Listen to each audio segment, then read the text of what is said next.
College खत्म होने के बाद सपनों की उड़ान को पंख देने के लिए हजारों छात्र कोशिश में लग जाते हैं। कोई जॉब की तलाश में, कोई सरकारी नौकरी की तैयारी में, कोई आईएएस का बड़ा सपना लेकर चलता है।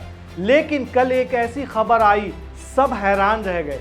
दिल्ली के ओल्ड राजेंद्र नगर इलाके में शनिवार की शाम को भारी बारिश के बाद एक कोचिंग सेंटर की इमारत के बेसमेंट में पानी भर जाने से सिविल सेवा परीक्षा की तैयारी करने वाले 3 छात्रों की मौत हो गई। आप सोच कर देखें, आप कोचिंग जा रहे हो, ये सोचकर आज कुछ नया सीखेंगे और फिर अचानक से कोई सोच भी नहीं सकता वो हो जाता है। इमारत के बेसमेंट में पानी भर जाता है और 3 छात्रों की बेवजह मौत हो जाती है। कितना भयावह है ये। लेकिन सवाल यह है कि इसका जिम्मेदार कौन है। नेता आपस में लड़ रहे हैं। अब इस मामले पर जमकर सियासत का नंगा नाच हो रहा है। बीजेपी ने आम आदमी पार्टी पर हमला बोला है, वहीं आम आदमी पार्टी ने बीजेपी पर। चलिए आपको पूरा मामला बताते हैं और आप बताएं जिम्मेदार कौन है। दरअसल दिल्ली के फेमस कोचिंग सेंटर के बेसमेंट में डूबने से 3 यूपीएससी उम्मीदवारों की मौत हो गई, जिसके बाद बड़े पैमाने पर विरोध प्रदर्शन शुरू हो गए। सैकड़ों छात्र और स्थानीय लोग ओल्ड राजेंद्र नगर में राव के आईएएस स्टडी सर्किल से बाहर जमा हो गए। प्रदर्शन कर रहे छात्रों ने कोचिंग सेंटर और अधिकारियों के खिलाफ लापरवाही बरतने के लिए कार्रवाई की मांग की। इस मामले पर अधिकारियों ने कहा कि एक नाला फट गया था, जिससे बेसमेंट में पानी भर गया। दुख की बात तो यह है कि छात्रों की मौत के बाद भी इस मामले में किसी की जवाबदेही तय होने के बजाय सियासत का दौर जारी है। इस मामले को लेकर बीजेपी और आम आदमी पार्टी एक दूसरे पर निशाना साध रहे हैं। सबसे पहले स्वाति मालीवाल ने क्या कहा वो सुनिए। 12 बार बार बोला गया कि ये जो ड्रेनेज हो गया है, खराब हो गया है, इस ड्रेनेज को ठीक कीजिए, लेकिन कोई कार्यवाही नहीं करी गई। जो बच्चे डूब के मरे, तड़प तड़प के मरे, उनके परिवार को कौन जवाब देगा और क्या जवाब देगा? रात से बच्चे यहाँ पे खड़े हैं, प्रोटेस्ट कर रहे हैं और अभी तक एमसीडी का कोई भी, ना तो मेयर आई, ना कोई अधिकारी आया और दिल्ली सरकार का भी ना तो मंत्री आए ना अधिकारी आए। इनका बस काम ये है कि ये एयर कंडीशन रूम में बैठ के प्रेस कॉन्फ्रेंस करेंगे। मेयर ने तो अभी कुछ दिन पहले ये कहा था मॉनसून आने वाला है, दिल्ली वालों एंजॉय। ये है एंजॉयमेंट। शर्म आनी चाहिए, तुरंत इन सबको यहाँ आना चाहिए, इन बच्चों से बात करनी चाहिए, इनके गुस्से में उनके आंसू पोंछने चाहिए। और सबसे बड़ी बात, ये जो बच्चे मरे हैं, एक एक बच्चा जो यूपीएससी की तैयारी करने यहाँ आता है दिल्ली में, बड़े बड़े सपने, बड़े बड़े ख्वाब लेके आता है, उनके परिवारों का क्या होगा? अभी कुछ दिन पहले एक बच्चे को पटेल नगर में करंट लग के उसकी मौत हुई। उस बच्चे को भी और इन सारे बच्चों को जिनकी डेथ हुई है, उनको सरकार को तुरंत 1 करोड़ का कॉम्पेंसेशन। बीजेपी कह रही है आतिशी को इस्तीफा दे देना चाहिए तुरंत। देखिए, मैं ये मानती हूँ कि दिल्ली सरकार के मंत्रियों की और जो एमसीडी के मेयर हैं और काउंसलर हैं और एमएलए हैं जो दिल्ली सरकार के, उनकी पूरी जिम्मेदारी बनती है। वो अपनी आंखें ऐसे मोड़ नहीं सकते। वहीं इस घटना के बाद भारतीय जनता पार्टी ने सत्तारूढ़ आम आदमी पार्टी पर तीखा हमला किया और दावा किया कि स्थानीय विधायक ने नालों की सफाई के लिए स्थानीय लोगों की बार बार की गई अपील को नजरअंदाज कर दिया। दिल्ली बीजेपी प्रमुख वीरेंद्र सचदेवा ने इस मामले पर कहा कि अरविंद केजरीवाल, आतिशी और उनकी सरकार के जरिए कथित भ्रष्टाचार की जांच होनी चाहिए। इस बात की भी जांच होनी चाहिए कि दिल्ली नगर निगम ने नालों की सफाई क्यों नहीं की। ये हादसा नहीं, हत्या है। देश के युवा दिल्ली में आते हैं अपना भविष्य बनाने, लेकिन भ्रष्टाचार की भेंट चढ़ने कोई जवाब देने को तैयार नहीं है। कैसे बेसमेंट में लाइब्रेरी चल रही थी। मुखर्जी नगर में पिछले दिनों जो हादसा हुआ था, जिसमें कई बच्चों की जान फंस गई थी, तब दिल्ली सरकार ने बड़ा जोर शोर से इंक्वायरी का मामला शुरू किया था। दिल्ली फायर सर्विसेज भी शोर मचा रही थी कि हम हर बिल्डिंग की जांच करेंगे। दिल्ली नगर निगम भी बिल्डिंगों की जांच कर रहा था। क्या वो उस जांच का? क्यों इन बिल्डिंगों को रोका नहीं गया? कैसे यहां अवैध लाइब्रेरी चल रही थी? किसने दी थी एनओसी? है किसी के पास जवाब? दिल्ली सरकार, दिल्ली नगर निगम, जल बोर्ड, दिल्ली फायर सर्विसेज, सबके सब इस तंत्र में घुसे हुए। 3 बच्चे कल चले गए एक बच्चा पटेल नगर का 5-7 दिन पहले चला गया। ये सब बच्चे क्या पढ़ने आए थे, अपना भविष्य बनाने आए थे, देश का भविष्य थे, लेकिन ये भ्रष्ट तंत्र उनको ले गया।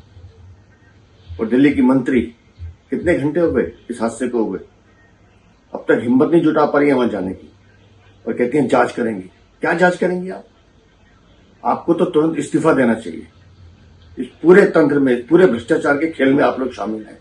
क्यों आपके स्थानीय विधायक ने वहां नालों की सफाई नहीं कराई? लगातार पिछले 10 दिन से वहां की स्थानीय जनता कह रही थी कि नालों की सफाई कराइए, नालों की सफाई कराइए। 1 घंटे की बारिश में इतनी बड़ी बेसमेंट में पानी घुस जाता है। पूरी दिल्ली को बर्बाद करने का काम आम आदमी पार्टी की सरकार ने किया है। और जो जो भ्रष्ट अफसर, जो जो तंत्र इसमें शामिल है, सबको सूली पर लटका देना चाहिए। क्या कसूर है उन बच्चों का?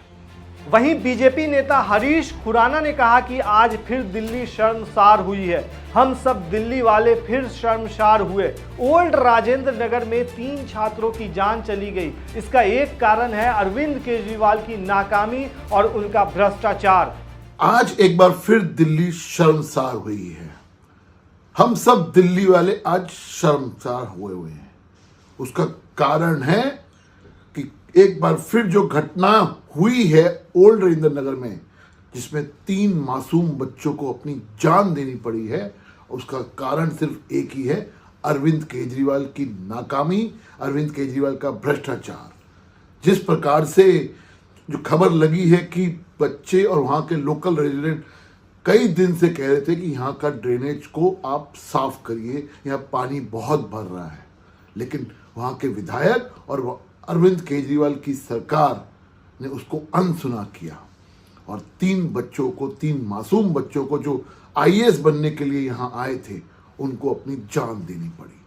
अभी 3 दिन पहले ही एक बच्चे की जान गई जो यूपीएससी का छात्र था। पटेल नगर के अंदर ऐसी ही घटना, करंट लगने से, पानी की वजह से, जहाँ वो करंट आया उसकी वजह से उसको जान गई। ये हत्या है। हमारा मानना ये है कि ये घटना नहीं, यहाँ पे जो बच्चे मरे हैं ये इस हत्या है। इसलिए मांग करता हूँ लेफ्टिनेंट गवर्नर साहब से कि जो कोई भी व्यक्ति है इसका जिम्मेवार है, उसके ऊपर क्रिमिनल नेग्लिजेंसी का केस बनना चाहिए, हत्या का केस बनना चाहिए, ये होना चाहिए। और आतिशी जी, ये जो आप सिर्फ चिट्ठी का खेल करते हो, इससे काम नहीं चलने वाला। आपकी सरकार भ्रष्टाचार की वजह से आज पूरी दिल्ली के अंदर सिल्ट साफ नहीं हुई, इसलिए पानी घुटनों 2-2, 2.5 फीट तक पानी भर रहा है। पूरी दिल्ली का ये हाल है। इसलिए आप बच नहीं सकते ये कह के कि एक चिट्ठी लिखी और अपनी जिम्मेवारी पूरी करी। मुझे लगता है कि वो वक्त आ गया है, आपको अपनी नाकामी की वजह से इस्तीफा देना चाहिए। वहीं बीजेपी सांसद बांसुरी स्वराज ने आम आदमी पार्टी की सरकार की आलोचना करते हुए कहा कि केजरीवाल सरकार ने स्थानीय लोगों की बात नहीं सुनी।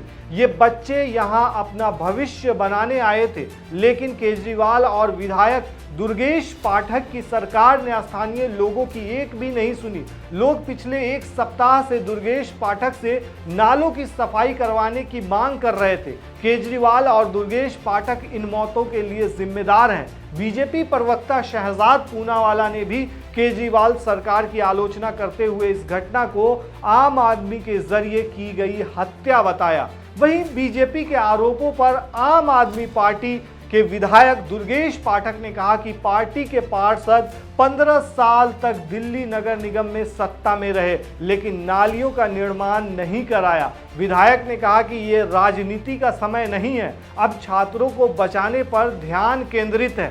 दरअसल राजेंद्र नगर से प्राप्त तस्वीरों में राव के आईएएस स्टडी सर्किल का बेसमेंट पूरी तरह से पानी में डूबा हुआ दिखाई दे रहा है। दमकल विभाग के अधिकारियों ने बताया कि उन्हें कल शाम 7:30 बजे बेसमेंट में छात्रों के फंसे होने की सूचना मिली और बचाव कार्य में मदद के लिए 5 दमकल गाड़ियां मौके पर भेजी गईं। बचाव अभियान में राष्ट्रीय आपदा प्रतिक्रिया बल की टीमों ने भी मदद की। बचाव अभियान शुरू होने के कुछ घंटे बाद ही 2 छात्राओं के शव बाहर निकाल लिए गए। तीसरे छात्र का शव देर रात बरामद किया गया। ये घटना पश्चिमी दिल्ली के पटेल नगर में पानी से भरी सड़क पार करने की कोशिश कर रहे एक यूपीएससी के उम्मीदवार की करंट लगने से मौत के कुछ दिन के बाद हुई है। इसी बीच दिल्ली पुलिस ने 3 छात्रों की मौत पर बयान जारी किया है। दिल्ली पुलिस ने एक्स अकाउंट पर पोस्ट करते हुए लिखा कि यह दुर्भाग्यपूर्ण घटना ओल्ड राजेंद्र नगर के कोचिंग सेंटर में हुई है।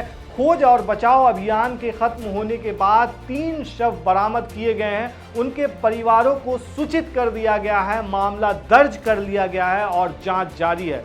लेकिन सवाल अब भी वही है, जिम्मेदार कौन? जिस तरीके से कुछ दिन पहले ही देखा गया है कि पानी में करंट की वजह से एक यूपीएससी उम्मीदवार की मौत हो गई थी, तो इससे भी सबक लिया जा सकता था और नालों की सफाई की जा सकती थी। और बेसमेंट में जिस तरीके से पढ़ाया जाता है, कोचिंग संस्थान जो भी होते हैं, चाहे वो पैसे के लिए ही सही हो, जगह की कमी हो या जो भी वजह हो, लेकिन ऐसी स्थिति में जो रूल रेगुलेशन है, जो नगर निगम का जो नियम है, उसको फॉलो किया जाना चाहिए या नहीं किया जाना चाहिए। अब आप सोच कर देखिए, जो 3 छात्रों की मौत हुई है, जिनके माता पिता उम्मीद लगाए बैठे थे कि मेरे बेटी जो है वो आईएएस बनेगी और समाज में सुधार लाएगी, और वही बेटी और बेटे जो है समाज की जो जिसको कह सकते हैं आपकी समाज का जो गलत प्रबंधन था, उसी की भेंट चढ़ गए उनके बेटे और बेटी।